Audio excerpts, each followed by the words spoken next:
Today we are teaching you the best attack strategy at Town Hall 8, teaching you how to 3-star any base with this strategy. A variety of layouts, you can 3-star any one of them. I'm your host, Judo Sloth. Make sure to subscribe for all of my Clash of Clans content. The strategy is the GoBoHo method, whatever you want to call it. Golems, bowlers, Hog Riders. I've lured out the CC initially on this one. I did have to commit quite a few Hog Riders actually because there was a Tesla down there, and you can see the CC isn't actually lureable. It's right in the center. I can't get any Hog Riders onto that, and weirdly enough I actually lure the CC to the right hand side of the base first and then decide to draw it down because it's a baby dragon and a witch. Not a combination you always see, but definitely one you can come across. So as we lure it down, you need to make sure you get that witch down at the same time. So I've got 2 poisons. If I know what's in the CC and I know I don't need a poison, I'll simply not take it. And granted, I could have even took these down mid-raid. However, I'm going to just sprinkle barbarians in, keep them inside that poison spell, and continue my attack. So taking down the CC is your first objective. Then I'm creating a funnel. You can see how on the left and the right side I have a golem in alongside wizards. Look at the buildings they are taking down, and I love to take an earthquake spell to get right into the core of the base. You might have to take wall breakers for the outside layer, but most of the time you can get directly into the middle. And with that funnel, look at how beautifully the bowlers have gone straight into the middle. And because we have a golem on the left hand side and all of these defenses are distracted, I then start my Hog Riders coming in from that section. The defenses are already, shooting at a troop. I don't have to worry about my Hog Riders getting targeted. They can come in and I continue to circle them around the base. They get into the middle and I like to use a heal spell onto the Hog Riders and onto the bowlers if I can.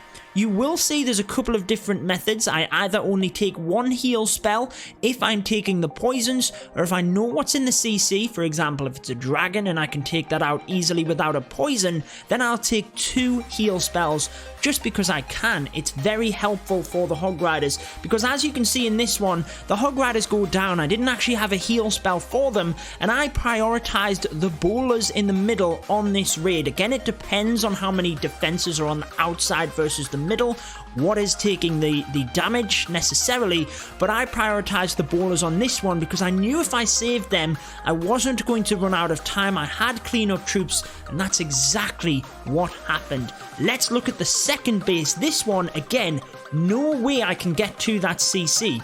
But I know it's a dragon, a baby dragon, sorry, and a witch, exactly the same as the last one. Now, just saying, guys, I shouldn't have attacked this base. For some reason, it was in the middle of the night, we'd already 3-starred it, I attacked it again. Shouldn't have done it, but it does highlight the strategy for you. So you can see how I've created that funnel. Again, look at all these buildings down. There's nowhere for the bowlers to go except into the middle of the base. Same principle. Look at this golem tanking all of these defenses. That is free value. My Hog Riders aren't going to be hit. So I start the Hog Rider portion in that area. Again, my heal spell prioritizes the bowlers, but it's also in that area where the Hog Riders are going to go. Granted, there's no real difficult defenses in the middle of this base. I know I'm going to take it down, but notice how I'm just continuing to sprinkle Hog Riders onto them defenses on the back end. And again, as soon as the troops are down, I've already got other troops coming into the side of the base here. My wizards, granted my bowlers were around there as well, but your cleanup troops can get into them sections. Notice how these buildings are already going down before the Hog Riders have even finished the defenses. That means they don't have to come back across. You're less likely to run out of time. And look at how quickly that base went down. Look at how many troops are left over. An absolute slaughter of an attack. And that is exactly what's going to happen for you. You're going to be able to slam strategies and bases with this attack. Now, coming at it a different way, the same base, coming at it similar strategy but differently. We don't take the earthquake spells on this one. This is not me, this is one of my clanmates. He 3-starred the base first, like I said. I shouldn't have even attacked it. I don't know what went through my mind, but anyway, it demonstrates the strategy to you.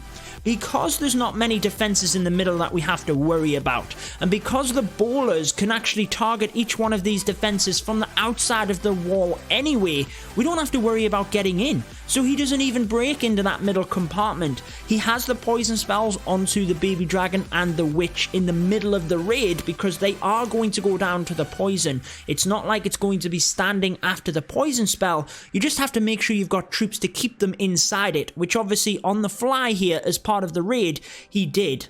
Now again, setting up the funnel, you can see the bowlers have moved down to the bottom, and it's really just watching where the troops are going before you put your Hog Riders in. So the bowlers are going to get fantastic value on the bottom, but we actually have much better tankage on the top. We have a golem smashing against a wall, not really doing too much, but the king is tanking all of them defenses, and the Hog Riders can then come in and take that out.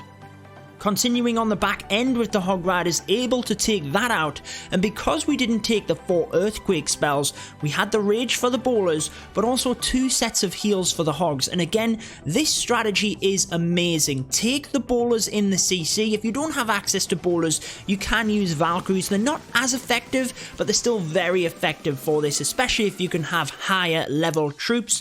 And again, just look, 1 heal spell left, didn't even need it. Check out all of the troops left over. Already has troops cleaning up these different buildings. Now I had an advantage. I knew where these Teslas were because the base had already been attacked, so I simply put in a couple of troops in the initial stage in order to take them out. However, in this example, Hog Riders do have to go over there. Not going to be an issue though. Still got plenty of time, and that's what I'm saying. Against a variety of bases, you can take this out. You might have to adjust the strategy a little bit, but the strategy will work. I like to take the 4 earthquake spells. You don't have to if you want to prioritize more heal spells. Let me know down in the comments how you use this strategy. You might not have 100% success rate, but let me assure you, it could have taken down the base, and it will 3-star any Town Hall 8 base. That wraps it up for this one. I've been your host, Judo Sloth, and until next time, peace out.